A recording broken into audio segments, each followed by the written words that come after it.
Chapter 1. The 911 Call That Shattered Everything. If there was one thing Tristan Valentine had learned after 12 years as a paramedic, it was that nights never went according to plan. Some nights were routine, chest pains, slip and falls, too much whiskey at the wrong time. Others blindsided him completely. He just never imagined this call would be the one to destroy his entire life. The radio crackled as he and his partner, Devin Marks, sat in the rig outside a closed convenience store, finishing lukewarm coffee. Medic 12, respond priority to the Whitmore Hotel, room 714. Male mid-40s, unresponsive but breathing. Caller reports sudden collapse. Police en route. Devin groaned. Whitmore. Great. That place is 90% rich people with anxiety attacks and 10% rich people who actually need us. Tristan smirked, tossing his empty cup aside. Still beats the bar scene on a Saturday. Let's go. They pulled onto Michigan Avenue, sirens slicing through the wind. The Whitmore's towering glass facade sparkled in the city lights as they rolled up under the valet archway. A bellhop waved them toward the elevators with frantic urgency. Room 714, he said breathlessly. The woman who called seemed upset. They stepped inside the elevator, gear bags slung over their shoulders. Devin nudged Tristan. You look tired, man. Colette keeping you up again? Tristan chuckled lightly, not wanting to open that door. Something like that. The elevator chimed, and the marble hallway stretched out before them, quiet and empty. Tristan felt that familiar adrenaline sharpen his senses. Work always came first. Personal life could wait. They reached 714. Devin knocked loudly. Paramedics. A pause, then a soft, shaky female voice. Come in. The door opened, and Tristan's heart stopped. There, standing in the dim, warm light of the hotel suite, wearing nothing but a silk robe loosely tied around her waist, was Colette, his wife. For a moment, Tristan forgot how to breathe. She froze too, eyes widening, lips parting in horror. Tris? Devin glanced between them. You two know each other? Tristan didn't answer. He couldn't. The room was large, expensive, spotless. A glass of champagne sat half full on the coffee table. Clothes, not hers, were scattered near the bed. And on the king-sized duvet lay the patient. A man in his 40s, shirt unbuttoned, breathing heavily, face pale. Sebastian Bass, a name Tristan recognized immediately from the city's business news. Colette swallowed hard, pulling the robe tighter. He collapsed. I didn't know who else to call. Devin lifted an eyebrow at Tristan, who forced his voice steady. Okay, we'll handle it. He walked to the patient, kneeling beside the bed. His hands trembled for half a second before professional instinct kicked in. Sir, can you hear me? Tristan tapped Bass's cheek. The man groaned weakly. He said he wasn't feeling well. Colette whispered. We were talking, and then he just fell over. Devin shot her a thin look. Talking. Sure. Tristan forced himself not to react. Not here. Not now. He grabbed his stethoscope. Pulses slow but steady. Respiratory rates shallow. Devin started pulling out equipment. Let's get vitals. Starting a 12 lead. As Tristan positioned the oxygen mask, he caught a whiff of expensive cologne, not his. He felt something inside him crack. Colette stayed near the wall, hands shaking. Tristan, I can expel. Save it, he cut her off quietly. We'll talk later. Devin glanced at him again, reading the tension immediately. But he said nothing. BP is 92/60, Devin announced. We're going to need a transport. Tristan nodded and switched angles to start assessing Bass more thoroughly. His mind kept screaming. Why is she here? With him? What the hell is going on? But his voice remained calm. Mr. Bass, we're going to lift you onto the gurney. Stay with me, okay? The man mumbled something incoherent. Colette stepped closer. Please, he looked fine 30 minutes ago. Then he said he felt dizzy and... Colette, Tristan said sharply, unable to hide the edge this time, step back. She flinched. I didn't call you. I called 911. I didn't know you'd be the one. I said step back. Devin cleared his throat. Let's keep it focused, guys. They lifted the businessman carefully. As they adjusted the straps, Devin suddenly frowned. His eyes flickered toward Colette. Then again, as if noticing something. Tristan didn't catch it, too focused on keeping his shaking hand steady. Base's eyelids fluttered. "Don't call anyone," he slurred. "Don't tell." Devin glanced at Tristan. "That's odd. We'll sort it out in the rig," Tristan replied. When they pushed the gurney toward the door, Colette grabbed Tristan's arm. "Please don't leave like this," she whispered. "I can explain." He turned slowly, meeting her trembling eyes.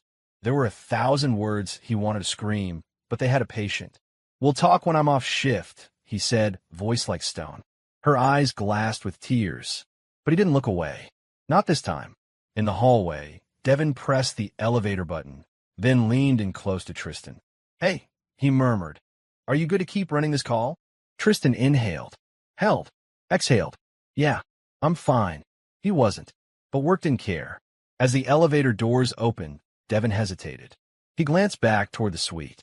His expression shifted, subtle, but definitely alarmed, like he'd seen something that didn't make sense. Tristan frowned. "What?" Devin pressed his lips into a tight line. "Tell you in the rig." Tristan didn't push it. They rolled the patient inside and let the doors close. But as the elevator descended, Tristan noticed something small, something he'd missed earlier. Devin staring at something on the tablet, then back at Colette's direction, then back at the tablet. Whatever he saw, it wasn't good. And Tristan felt, for the first time, the stirrings of something darker than heartbreak. Something like danger. Chapter 2, The Tattoo That Changes the Entire Night. The elevator doors slid open with a metallic sigh, releasing them into the ambulance bay level of the Whitmore. The carpet swallowed the hum of the rolling gurney as Tristan and Devin navigated toward the parking garage exit where their rig waited. Base's breathing had become more erratic, a wet, throaty struggle Tristan didn't like. He pushed the gurney faster. "Stay with me, Mr. Base," Tristan said, leaning in. "We're almost outside." Base didn't respond. His head lolled to the side, eyelids fluttering. Devin fished in the drug kit. "We might have to support his airway if he dips any lower." Tristan nodded, but his mind still looped back to Colette in that damn silk robe, the room, the champagne, the guilt in her voice. He forced it back. Focus. Patient first. At the rig, they loaded Base inside. Tristan climbed in and attached oxygen tubing. Devin prepped the cardiac monitor. Then, while Base lay twitching, Devin paused.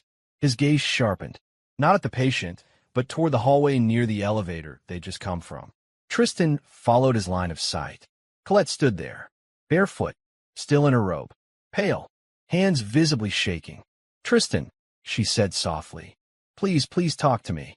Devin muttered under his breath, "Oh, hell." Tristan stiffened. "Colette, go back inside. We have a patient." But she didn't leave. Instead, she stepped closer, too close, as if desperate for Tristan to see something she couldn't say out loud. That's when Devin noticed it. He sucked in a breath. "Tristan," he whispered, "look at her wrist." Colette's robe sleeve had slipped back slightly as she reached toward the rig.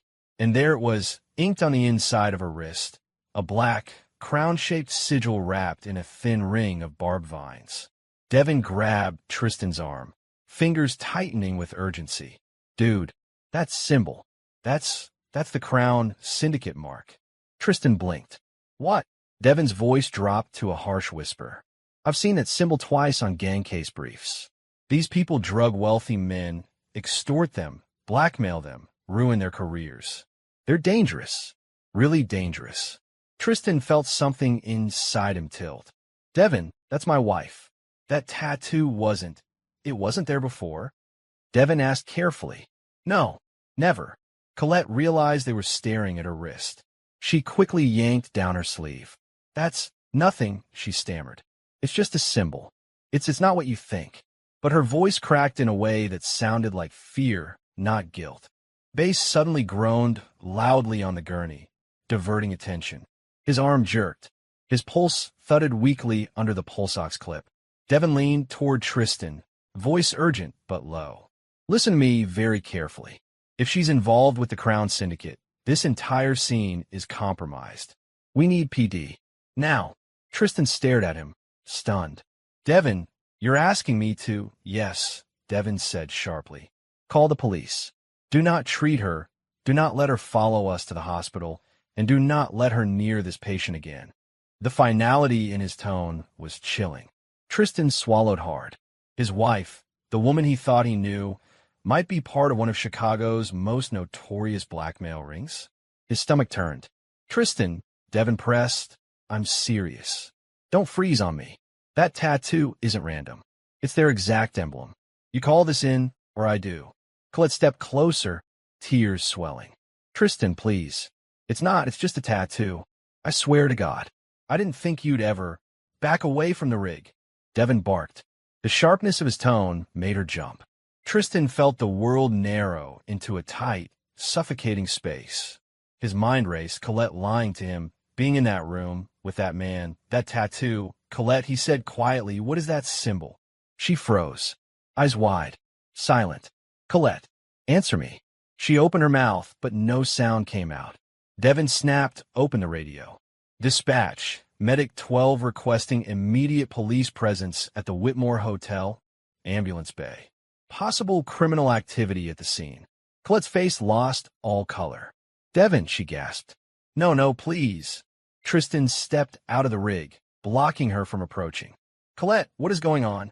Her eyes darted wildly between them. Tris, listen to me. Please. Not here. Please don't call the police. I can explain. I swear I can. Emergency sirens echoed down the ramp. Too late, Devin said softly. 2 police cruisers screeched to a stop near the ambulance bay. 4 officers jumped out, hands already near their belts. The lead officer, a woman with a stiff posture and quick eyes, approached. Paramedics? What's happening? Devin pointed to Colette. Tattoo of the Crown Syndicate. Suspicious circumstances. Possible drugging of a high-profile businessman. Colette let out a strangled sound. No, that's not. You don't understand. The officers closed in. Tristan felt like he was watching someone else's nightmare happen in slow motion. Ma'am, the lead officer said, please turn around and place your hands where I can see them. Colette's lip quivered. Tristan, she whispered, voice breaking. Please don't let them. Please, Tris, please. Tristan said nothing. He couldn't. His throat was tight, his heart pounding. The officers gently grabbed her arms, pressing her palms to the wall. Colette choked out a sob. It's not what you think. I can't tell you here. Tristan, please. More officers surrounded the rig as another team approached the still unconscious Sebastian Bass. His shirt was fully unbuttoned now, and faint marks, almost needle-like, were visible on his neck and collarbone. One officer whistled low. Yeah, this looks like their signature. Tristan felt his breath leave him. The Crown Syndicate had a pattern, and this scene matched it. Bass, the champagne, the collapse, Colette in a robe, the tattoo. The sickening realization twisted inside him like a knife. She wasn't just cheating. She was involved in something far, far worse. Bass was carefully transferred to a police stretcher, escorted by detectives who had arrived minutes later. The man groaned faintly, completely unaware of the chaos around him. 2 officers cuffed Colette, guiding her toward a patrol car. She turned desperately toward Tristan. Tris, please. You have to trust me. I didn't want you to find out like this, please. He couldn't look at her. He just watched as the door closed, muffling her cries, sealing away the woman he thought he knew. Devin placed a hand on Tristan's shoulder. Hey, I'm sorry, man. I really am. Tristan didn't respond. He stood frozen, staring at the patrol car as it pulled away, taking his wife, his marriage, and every truth he thought he understood with it. The night had changed, and everything he knew was about to unravel. Chapter 3: Interrogation and the First Horrifying Truths. The fluorescent lights of the police station buzzed faintly, a sound Tristan never noticed in his life until tonight. Now it grated against his skull like a drill. The entire building smelled of old paper, burnt coffee, and cold metal. Officers moved around him in a blur, their voices indistinct through the pounding of his pulse. A young desk sergeant gestured toward an empty hallway. Mr. Valentine, the detectives will speak with you now. Follow me. Tristan nodded stiffly, hands still trembling from the ambulance bay chaos. Colette's screams outside the patrol car door echoed in his head. He tried to push the memory away, but it clung to him like smoke. The sergeant opened a door to interview room 4, small, windowless, claustrophobic. A metal table stood at the center, flanked by 2 chairs. A camera blinked red in the corner. Wait here. The door clicked shut. Tristan rubbed his hands over his face. He felt sick, devastated, angry, lost, all at once. A few minutes later, the door opened again. 2 detectives walked in. Mr. Valentine, the woman said, extending a hand. Detective Angela Mesa. This is my partner, Detective Raul Morales. Morales nodded. We know this is a hell of a night for you. We appreciate you talking to us. Tristan shook their hands mechanically. I just want to know what's going on. Nobody's told me anything except that she's involved with something called the Crown Syndicate. Mesa exchanged a look with her partner. She pulled out a thick file and set it on the table with a dull thud. Take a seat, Tristan. This is not going to be easy. He sat. Morales closed the blinds over the tiny window on the door. Before we start, do you want water? No, Tristan said, voice tight. I want the truth. Mesa exhaled. Then here it is. She opened the file. The first photo made Tristan's lungs freeze. It was Colette. His Colette, smiling seductively at a rooftop bar, sitting close to a man Tristan didn't recognize. Her hand rested on his thigh. The man's wedding ring was clearly visible. Mesa slid another photo forward. Colette again. Different man. Different luxury hotel. Same smile. Tristan swallowed hard. What is this? Morales leaned forward. Mr. Valentine, your wife has been an active member of the Crown Syndicate for approximately 3 years. They target high-net-worth men, CEOs, surgeons, politicians, investors. They lure them into compromising situations. Drugs, photographs, recordings, then extortion. Tristan stared at the photos, numb. That can't be right. Colette works as a marketing consultant. She's barely home because of her clients and events, but she would never. Mesa tapped the photo. Those were her client events. The words hit him like a punch. Morales pulled out a tablet, tapping it open. We're going to show you some of what we have. We need you to understand the severity. The screen lit with a video thumbnail. Tristan's stomach flipped. Just tell me. His voice cracked. I don't want to see. You need to, Mesa said gently. She pressed play. The footage blurred to life. Grainy security cam images of a hotel hallway. Colette entering a penthouse suite with a tall, nervous man. They looked intimate. Familiar. Tristan's heart sank. Mesa paused the video. This is one of more than 20 recorded entries. Tristan's chest felt tight, like he'd swallowed a stone.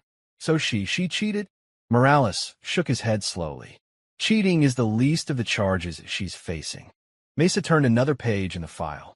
This one contained banking records, pages and pages of them. Over $2 million, she said quietly. Deposited in small amounts, through crypto wallets, fake accounts, and shell companies. Almost all tied to extortion payments. Tristan stared at the numbers, trying to make them make sense. 2 million. 3 years. The late nights. The expensive dresses she insisted were discounted samples. The business trips that always seemed one day longer than planned. He felt like vomiting. Morales continued gently. We know this is devastating. But there's more. Mesa slid forward a stack of statements, typed formal reports. These are victim testimonies. Tristan's eyes darted down the page. I lost my job. My wife filed for divorce when the blackmail photos were sent. They told me if I went to the police, they'd destroy my reputation. I paid because I was afraid for my family. He felt physically ill. Mesa's tone softened. Tristan, we're telling you this because you're not under investigation. You're a victim too. Tristan laughed, a hollow, broken sound. Victim? I lived with her. Slept next to her. Shared a life. How could I not see any of this? Morales rested his forearms on the table. These people are trained manipulators. They pick partners who won't suspect a thing, who offer them stability, normalcy, and a cover. Tristan froze. A cover. Mesa nodded sympathetically. Yes, having a stable marriage, a respectable husband, it made her appear trustworthy to victims. It made her bait more effective.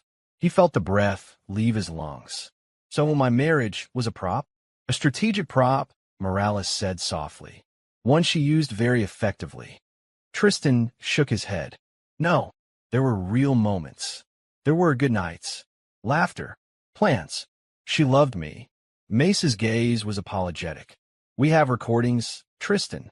Hours of internal syndicate chats. She spoke often about needing her marriage front to stay intact because it made her look credible. He stared at her. Marriage front. Mesa nodded. Morales slid over printed text messages. Colette's name at the top. Tristan's heart pounded as he read the words typed by his wife. He's harmless. He thinks I travel for clients. He suspects nothing. As long as I keep up appearances, we're safe. Tristan felt something inside him shatter. Not break. Shatter. Mesa spoke gently. We're telling you because you deserve the truth. You didn't do anything wrong. She hid a double life so carefully that even our surveillance took months to unmask it. Tristan pressed his hands to his forehead. Why didn't she just leave? Why stay married if she... Because you protected her, Morales said simply. Not knowingly, but you gave her a foundation. A respectable household.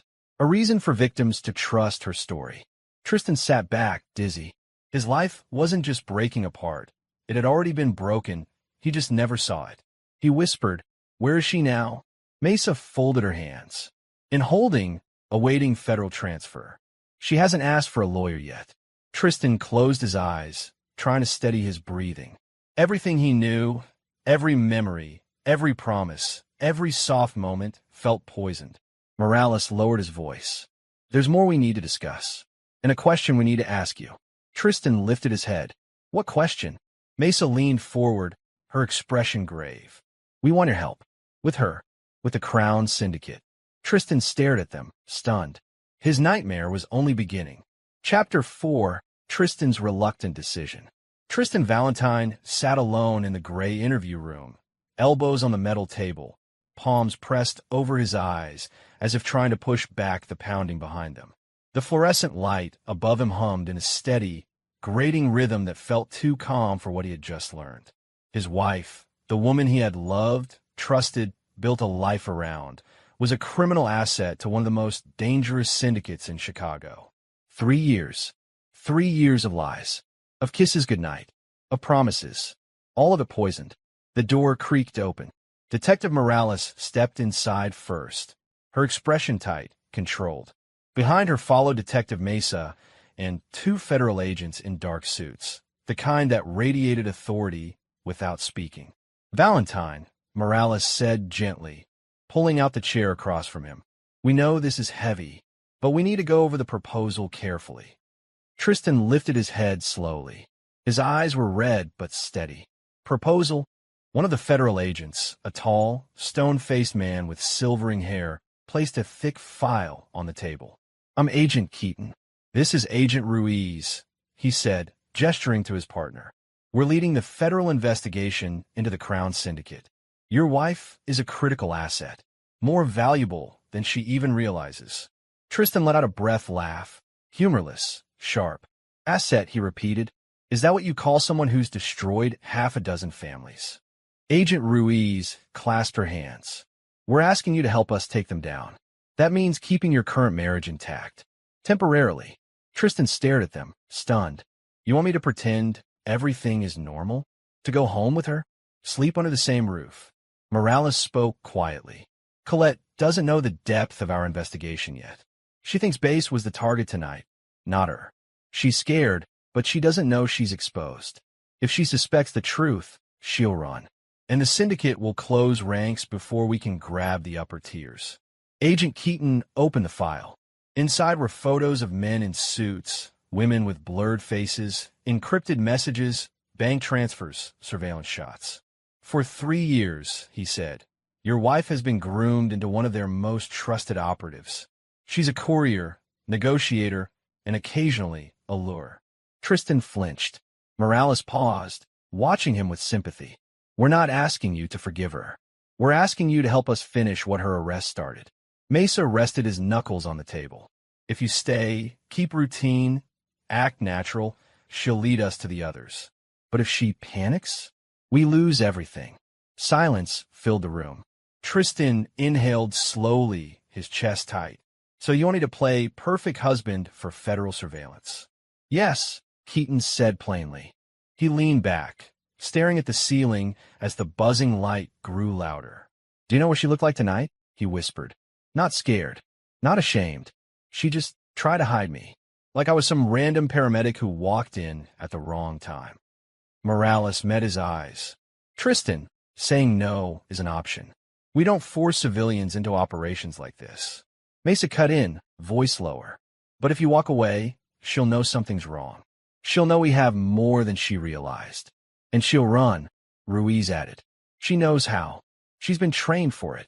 Tristan looked down at his hands, the same hands that had saved stroke victims, cardiac arrests, overdose cases. Hands that steadied lives, and now they shook with betrayal. He swallowed hard. What exactly would you need from me? Keaton slid a small black device across the table. You'll wear this. Audio tracker, disguised as a paramedic radio clip. Minimal interference. Just keep it on you when you're home. Tristan picked it up. It was lighter than he expected. You'll maintain normal routines, Ruiz continued. Conversations, meals, anything she expects. If she talks about the syndicate, if she makes calls, if she goes anywhere, we'll know. And if she becomes dangerous, he asked quietly. Mesa answered without hesitation. You call us. Immediately. Tristan's jaw tightened. She lied to me for years. She used me as cover. She risked my career, my safety, everything. And now you want me to walk back into that house like nothing happened. It's temporary, Morales said. Once we dismantle the ring, once she's indicted, you'll be free. Tristan fell silent. Keaton studied him calmly. We need a decision soon.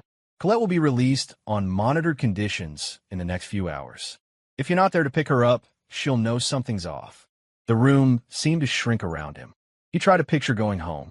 He tried to picture her smile, now false, manufactured. He tried to imagine pretending. But then he remembered the victims' photos. People broken by the syndicate, people who had lost jobs, marriages, millions because of manipulation and threats. He exhaled shakily. If I say yes, then we move forward tonight, Ruiz said.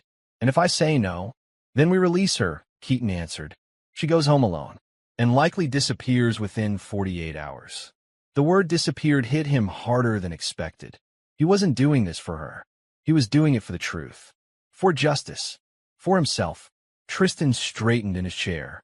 His voice was steady, but his hands still trembled. I'll do it. Morales let out a breath she'd been holding. Mesa nodded once. The agents exchanged a quick look of relief.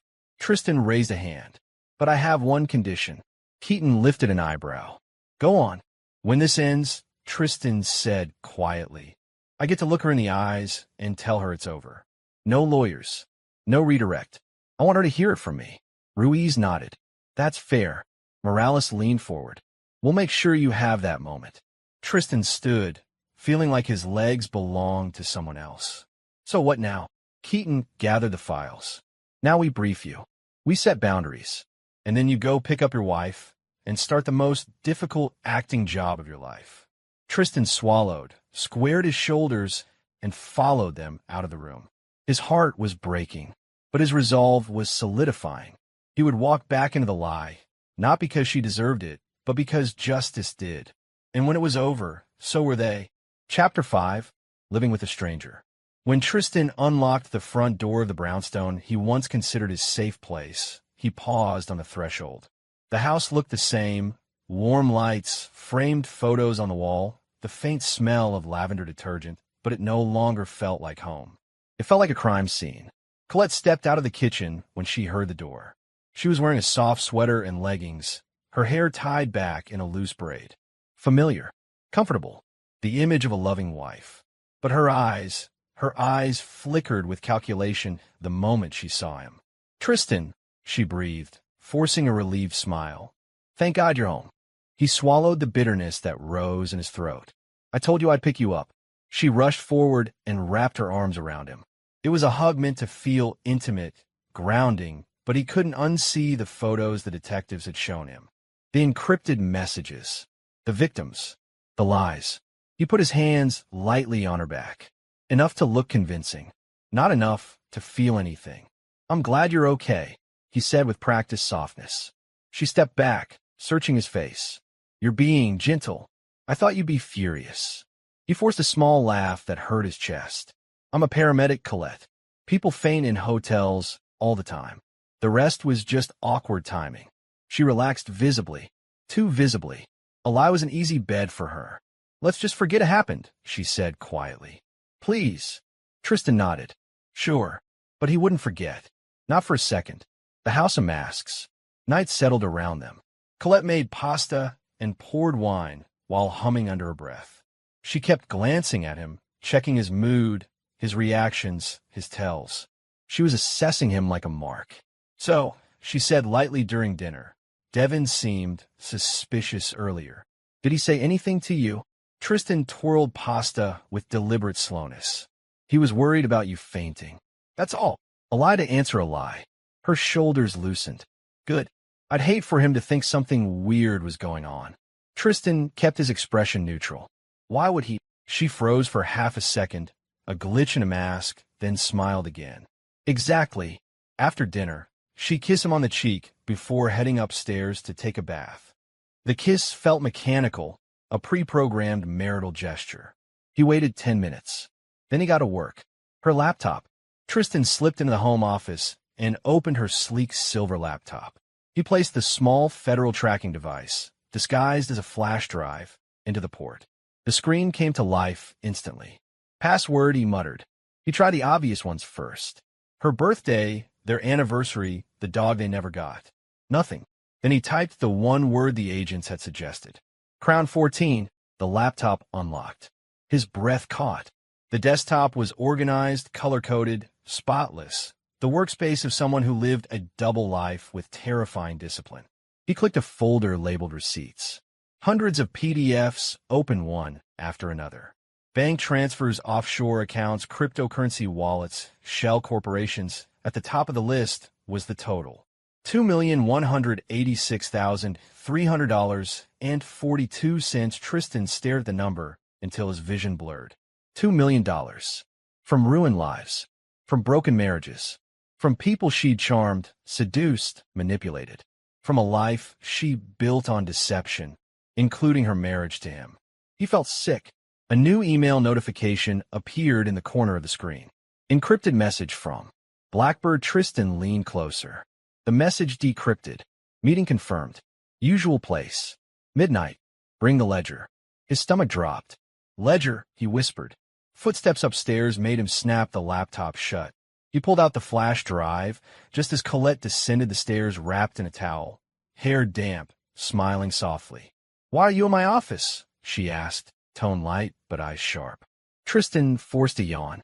"Looking for the property tax paperwork. Thought I left it in here." She studied him, too long, too carefully, then nodded. "Let me know if you need help finding it." "I will."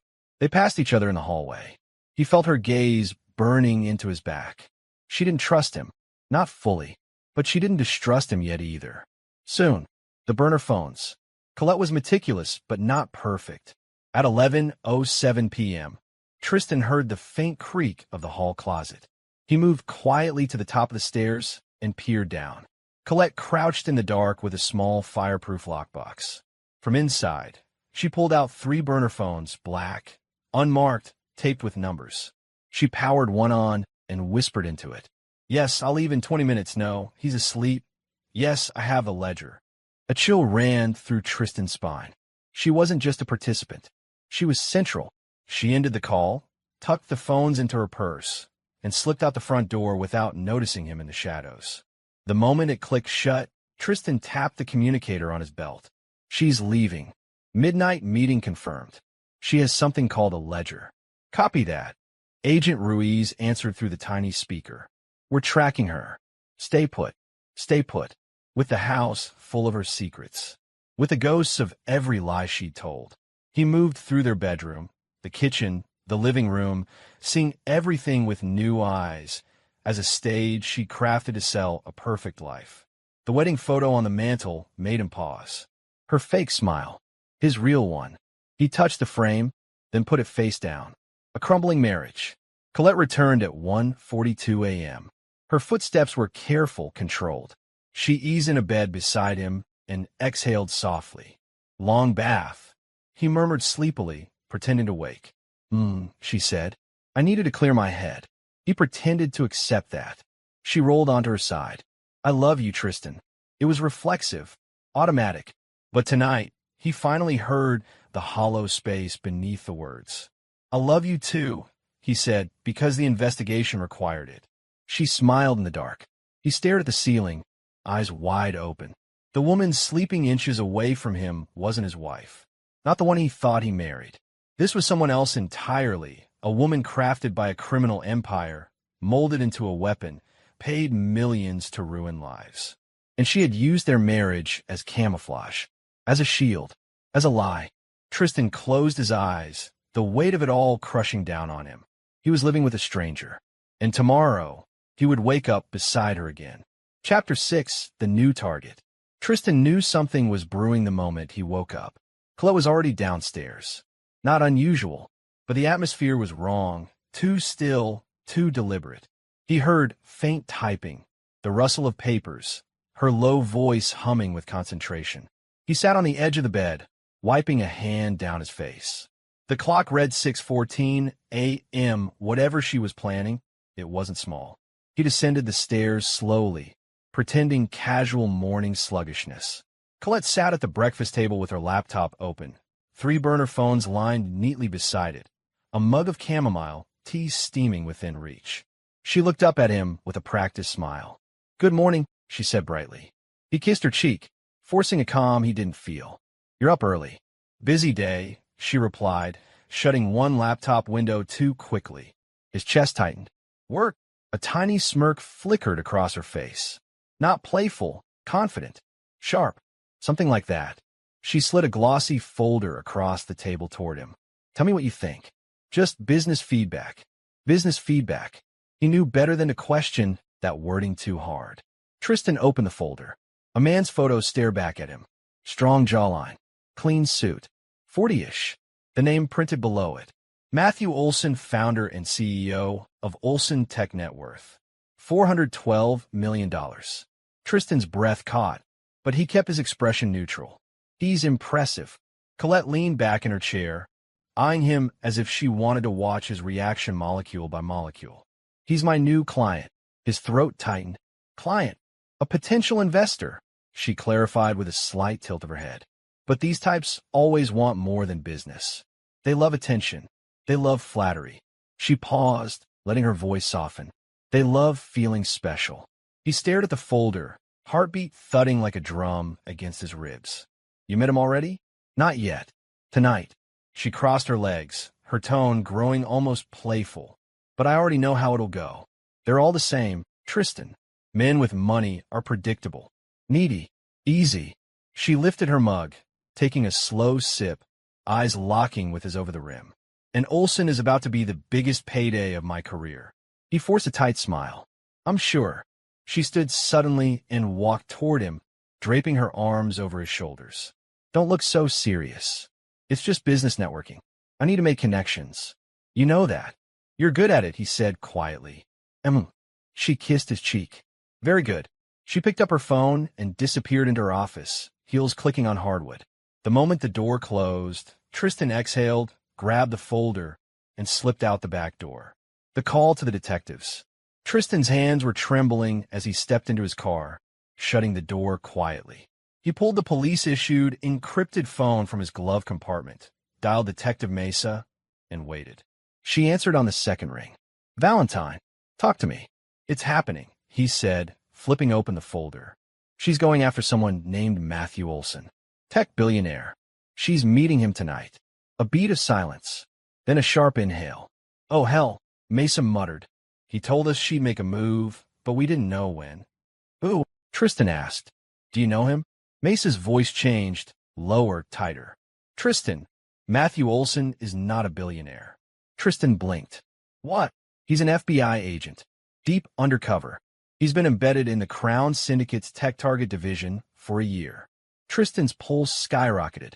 Wait, he's a plant. He's the keystone of a federal sting, Mesa said. The Bureau has been planning a takedown of the entire syndicate. A full sweep. Your wife's next move is what triggers it. Tristan pressed a hand to his forehead. So they want her to go through with it. Exactly, Mesa replied. We need everything, her approach, her meetings, her communications with her handlers. Olsen is prepared. The Sting team is in place. Tristan stared through the windshield, mind racing. This isn't just about her, is it? It's about all of them, Mesa said. Your wife is a high-value operative.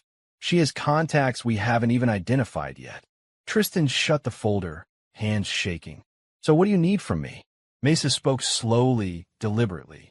We need you to keep her calm. Keep her thinking you by her lies. Keep her talking. We need her confident, not suspicious. A cold wave washed through him. You want me to help her trap a man who's actually an FBI agent, he said with bitter disbelief. Mesa's voice softened. We want you to help us trap the people who destroyed your marriage. He closed his eyes. He thought of the victims' faces, the recordings, the ledger, the betrayal. Okay, he whispered. Tell me what to do. Evening preparations. When Tristan returned inside, Chloe was already upstairs, arranging outfits on the bed. He lingered in the doorway. She held up a long black dress, body-hugging but elegant. This one, she declared. Men like Olsen respond to sophistication. Tristan swallowed hard. Looks great. She smirked. You're terrible at fake enthusiasm. I'm trying, he said. Colette walked over and fixed his collar. Relax. I told you this is business. She moved past him, selecting heels, perfume, jewelry with the smooth efficiency of someone preparing for a performance. You'll be out late? He asked. She nodded. Dinner first. Drinks after. If he bites, the real conversation starts. The real conversation? She gave him a knowing smile. Where I make him trust me. His stomach twisted. The final check-in. Later, as she applied makeup in the mirror, Tristan leaned against the doorway, arms crossed. What's he like? He asked casually. Powerful, she said immediately. I've studied him all week. He values intelligence, subtlety, confidence, and above all, vulnerability. Vulnerability? Tristan echoed. She set down a brush and met his eyes in the mirror. Every man has a weakness. I just have to find his. He nodded slowly. Good luck. Thanks, baby. She winked. I always get what I want. She leaves, and the trap begins. At 8:12 p.m., she descended the stairs in the black dress, heels clicking, perfume drifting behind her. Don't wait up, she said lightly, kissing his cheek.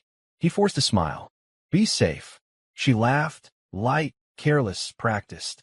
Always. The door closed. Tristan immediately lifted the encrypted phone. She's on the move, he said. Black dress. Silver clutch. She thinks she's about to trap him. Mesa's voice came through steady. Copy that. What she doesn't know is she's walking straight into ours. Tristan stared at the closed door, heart cold. Tonight was the beginning of the end. Chapter 7, The Night of the Sting. Tristan had imagined this night 1,000 different ways. Screaming confrontations, tearful confessions, violence, denial. But the reality was quieter, more chilling. Colette floated down the stairs around 6:47 p.m., wrapped in a deep burgundy dress that shimmered under the hallway light. Her hair was curled softly, lips painted a controlled red, clutch in hand.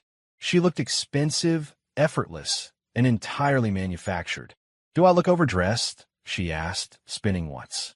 Tristan met her eyes, feigning warmth. Not at all. It's a charity gala, she continued breezily. A client invited me.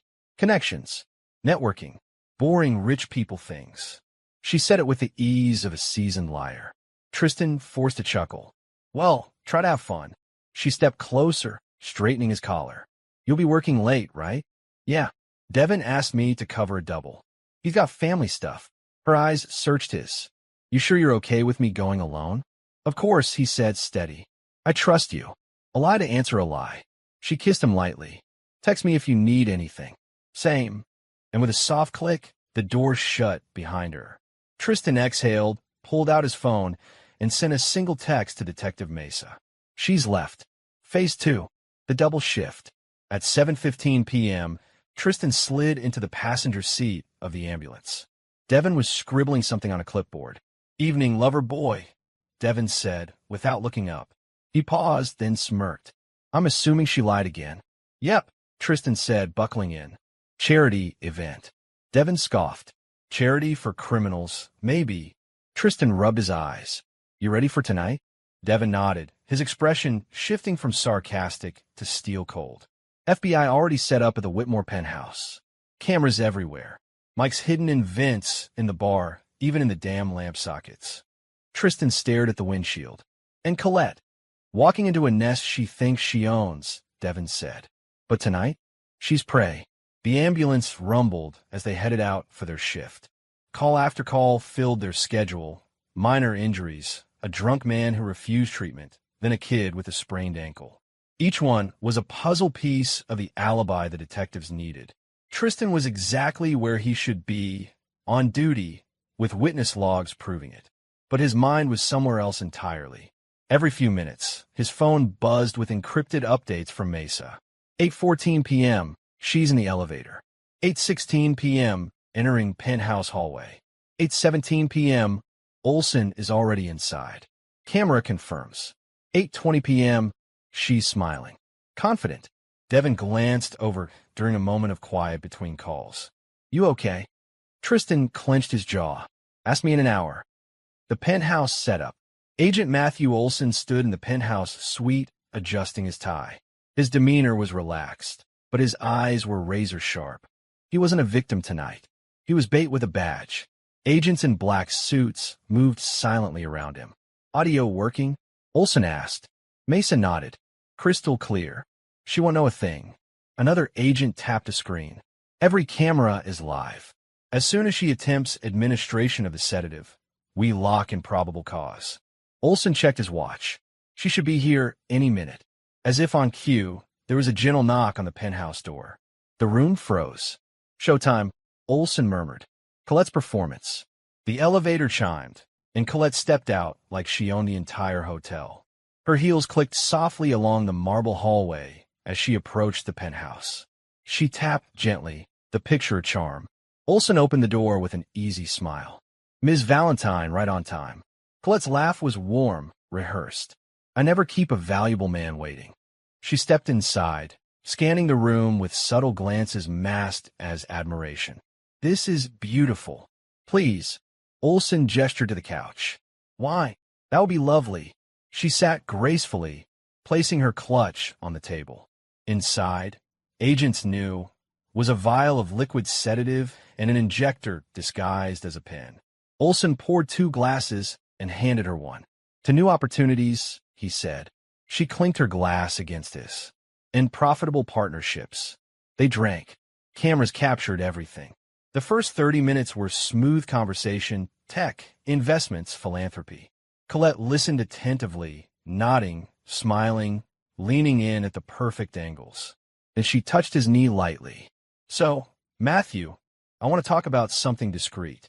Olson feigned intrigue. I'm listening. She opened her clutch. Tristan's breath would have caught if he were there.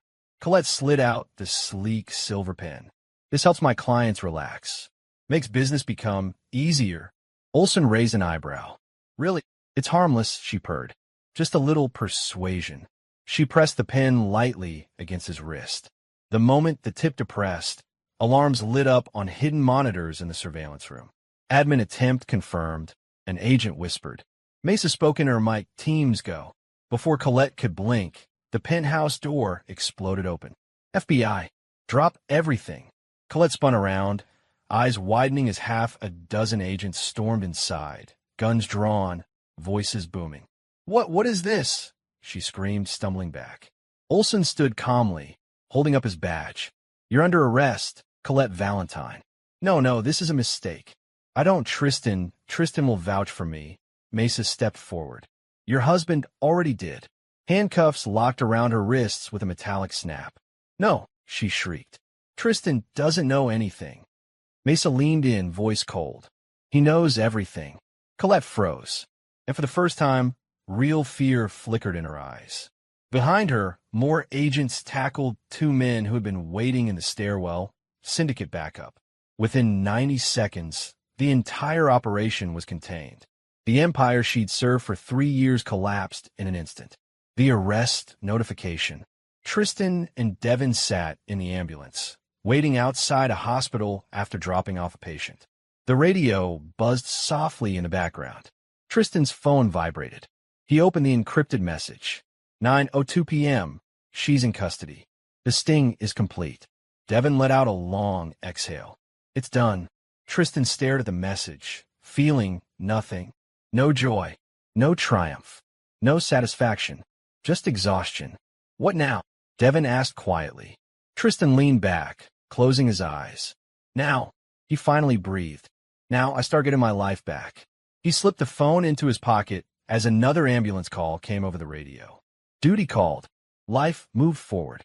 And miles away, Colette Valentine, master manipulator, Crown Syndicate operative, his wife in name only, was being led into a federal transport van in handcuffs. Her reign was over, and the real war was only beginning. Chapter 8, Colette's Desperation. The call came just past noon. Tristan had been sitting at his small kitchen table, stirring a cup of coffee gone cold, staring at nothing. The apartment was quiet, too quiet for a life that had once been full of laughter, morning routines, shared plans, and the illusion of a marriage built on trust. Now the silence felt like a verdict. His phone buzzed. Unknown number. Then the automated voice. You have a collect call from a detainee at the Federal Holding Center. Inmate. Colette Kane. Press 1 to accept. Tristan closed his eyes. Of course. It was only a matter of time. He pressed 1. A sharp inhale filled the line, followed by frantic breathing. Tristan? Tristan, baby, is that you? Her voice used to bring him comfort. Now it scraped against his ears like glass. Yes, he said flatly. It's me. Oh, thank God, thank God. A shaky sob burst out of her. I've been trying to reach you for hours. They won't let me call again, and Tristan, please, you have to help me. You have to get me out of here. He said nothing. Colette sniffed loudly. I know you're angry. I know you're hurt. But please just listen. This is all a mistake. A setup. Someone framed me. Those agents, they're lying about everything. Tristan leaned back, letting her words spill out. He wanted to hear just how far she'd go. Tristan, baby, please say something. I'm listening, he said. Colette exhaled shakily, as if relieved to have a crack in the door. Good. Okay. Tristan, you know me. You know I'd never do anything like what they're saying. The money, those accounts, they aren't mine. Someone used my name. Someone targeted me. Tristan let out the faintest huff of disbelief. Is that so? Yes. Yes. Her voice sharpened with desperation. And that man, the man in the hotel room, they're twisting it. I swear, I was helping him. He was a client who needed... Look, it doesn't matter. What matters is I need you. I need my husband. Please. Husband. The word had never felt more counterfeit. Colette continued in a breathless stream. They're saying awful things, Tristan. They're accusing me of blackmail, extortion, conspiracy. They want to charge me as an organizer. If they do that, I'll never see the outside again. Her voice broke. Please, please don't let them do this to me. Tristan tapped his thumb on the table. So you want my help? Yes, she cried. Of course I do.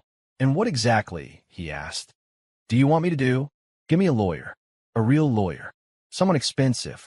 Use our savings. Just get me someone who can undo all of this. And talk to the detectives. Tell them I'm innocent. Tell them I was with you that night. A small laugh escaped him, quiet, humorless. You want me to lie for you. I want you to love me, she snapped, then quickly softened her tone. Tristan, please. I'm scared. I'm so scared. These women in here, they're criminals. Actual criminals. I don't belong here. A beat of silence followed. Colette whispered, You know I don't deserve this. Tristan let the pause stretch, savoring the moment. Actually, he said, I think you do. The connection crackled. What? You heard me. Her breathing stalled. Tristan, what are you talking about? He finally sat forward, elbows on the table, voice cold and steady. I know everything, Colette. The Crown Syndicate. The blackmail. The money. The victims. The fake identities. The burner phones. All of it. The line went dead quiet. I know, he repeated. For months. Colette took a long, trembling breath. When she spoke again, the softness was gone. How? Because I helped them, Tristan said. The detectives. The FBI. All of them. Her inhale was sharp, like a gasp stabbed through her chest. You're lying. I'm not. You're lying. Her voice rose, shrill and panicked. You couldn't. Why would you, Tristan? Why would you do that to me? Because you turned our marriage into a cover for felony crimes, he said calmly. Because you used me, manipulated me, lied to me for years. Because you destroyed everything we had. That's not true, she screamed. You don't know anything about what I've done or why. I know enough, Tristan cut in. I know you made over $2 million from blackmailing innocent people. I know you threatened families. I know you pushed victims to the edge. I know you drugged, recorded, extorted. Shut up, she hissed. You don't get to judge me. Don't I? No. Her anger erupted, sharp and venomous. You self-righteous little paramedic. Always pretending to be the good man. Always thinking you're some moral compass for the world. You think you're better than me? You think you're stronger than me? You're nothing but a useful idiot. That's what you were from the start. Tristan's jaw tightened, but strangely, he felt nothing. No pain, no shock, just confirmation. Colette wasn't breaking. She was revealing. And now look at you, she continued, voice lowering to a cold, seething whisper, betraying your own wife. Handing me over like garbage. You always were weak, pathetic, easy to control. Tristan let her words settle. Then he said quietly, if I was so easy to control, why are you the one in handcuffs? The silence that followed was poisonous. Colette's voice, when it returned, was icy. You think this is over? For you? Tristan replied. Yes. No, she said darkly. No, Tristan, you don't get to decide when this ends. That's where you're wrong. You ruined me, she spat. You ruined yourself. Another beat of static. Then, almost in a whisper, Colette asked, do you feel proud of yourself? No, Tristan said. I feel free. A loud clang echoed on her end. Perhaps she had slammed the handset against the wall or the booth. He heard muffled yelling, a guard's voice, Colette shouting something he couldn't make out. Then suddenly, click, the call terminated. Tristan stared at his phone. His hand wasn't shaking. His breath wasn't unsteady. For the first time in months, maybe years, he felt a sense of clarity wash over him. Colette was exactly who she had been hiding. And now, finally, he was free to stop pretending otherwise. He slowly stood, pushed his untouched coffee aside, and walked to the window. The city moved on, unaware of the war that had just ended. But Tristan knew. The worst was behind him. The truth was out, and justice had begun. Chapter 9, the hearing. All eyes exposed. The courthouse smelled of polished wood, aged leather, and tension. Tristan sat in the second row, hands clasped tightly in his lap, trying to keep his breathing steady. His suit felt heavy, his tie suffocating. He had prepared for this moment for months. Yet nothing could have truly readied him for the weight of watching Colette sit in that defendant's chair. Her composure a fragile veneer over a storm she could no longer control. The room buzzed with murmurs as attorneys shuffled papers, clerks tapped keyboards, and the judge adjusted her glasses. A small crowd of victims, journalists, and law enforcement officers had gathered. Everyone seemed to know this was a spectacle, a reckoning long overdue. Tristan's eyes scanned the gallery. Some faces were familiar. Men and women whose lives Colette had shattered, who now had the courage to witness the woman who had destroyed so many. When the bail hearing began, Colette's attorney attempted the first gambit, speaking quickly and confidently. Your Honor, my client maintains her innocence. She has been a devoted wife and citizen, and these allegations are exaggerated. Bail is reasonable, and we request her release pending trial.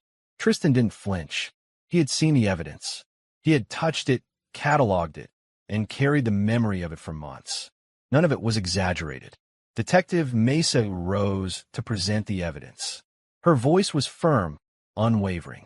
Your Honor, the defendant, Colette Valentine, has been involved in a 3-year conspiracy of blackmail, extortion, and fraud. She has targeted wealthy individuals, leveraging their secrets to obtain over $2 million in illicit gains. The evidence we present today is irrefutable. Mesa began presenting a series of exhibits. Digital logs flashed on the courtroom screen. Encrypted messages, email correspondence, financial transfers, and screenshots of secret meetings. Each one mapped a meticulously planned campaign of manipulation and deception. Tristan's stomach turned as familiar names appeared. People he knew were now victims of Colette's schemes. Exhibit B, Mesa continued, includes audio recordings and video footage of attempts to drug and extort victims. The defendant coordinated with others in the Crown Syndicate, using persuasion, deception, and sedatives to obtain compliance. A hush fell over the courtroom. Colette's eyes darted around, a flicker of panic betraying the calm mask she had worn for years. She opened her mouth, then closed it again, realizing the recordings could not be denied. Next came the testimony. One by one, victims stepped forward, voices trembling but resolute. A businessman described receiving an envelope containing photographs of a private encounter, followed by threats to ruin his career unless he paid exorbitant sums. A young woman detailed the collapse of her family's finances after being coerced into false agreements. Each story struck like a hammer. Each victim painted a picture of Colette not as a wife, not as a partner, but as a calculating predator. Tristan clenched his jaw. He remembered the faces of those people. He remembered the messages, the silent cries for help, the ruined careers. And now Colette was seeing it too. Finally, Mesa called the syndicate leader, Marcus Klein, to testify. He entered the courtroom, hands cuffed, escorted by federal agents. His reputation was notorious, yet he seemed oddly calm, almost smug. Mr. Klein, Mesa began, can you describe Colette Valentine's involvement in the Crown Syndicate? Klein's gaze swept over Colette. He smirked. She was perfect, charming, intelligent, unsuspecting. She married Tristan Valentine strategically, made him look like a devoted husband, a stabilizing figure. That way, she appeared respectable. That's how she gained access to her marks. That's how she earned their trust. Colette's face went pale. Her lips parted, then quivered, and she looked down at the table, unable to summon any reply. Klein continued. I watched her rise through the ranks. Every move calculated. Every man, every family, every dollar. She was ruthless, and she loved every second of it. Tristan felt his chest tighten.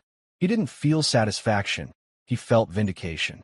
The marriage he thought was real had been a facade, a carefully orchestrated stage.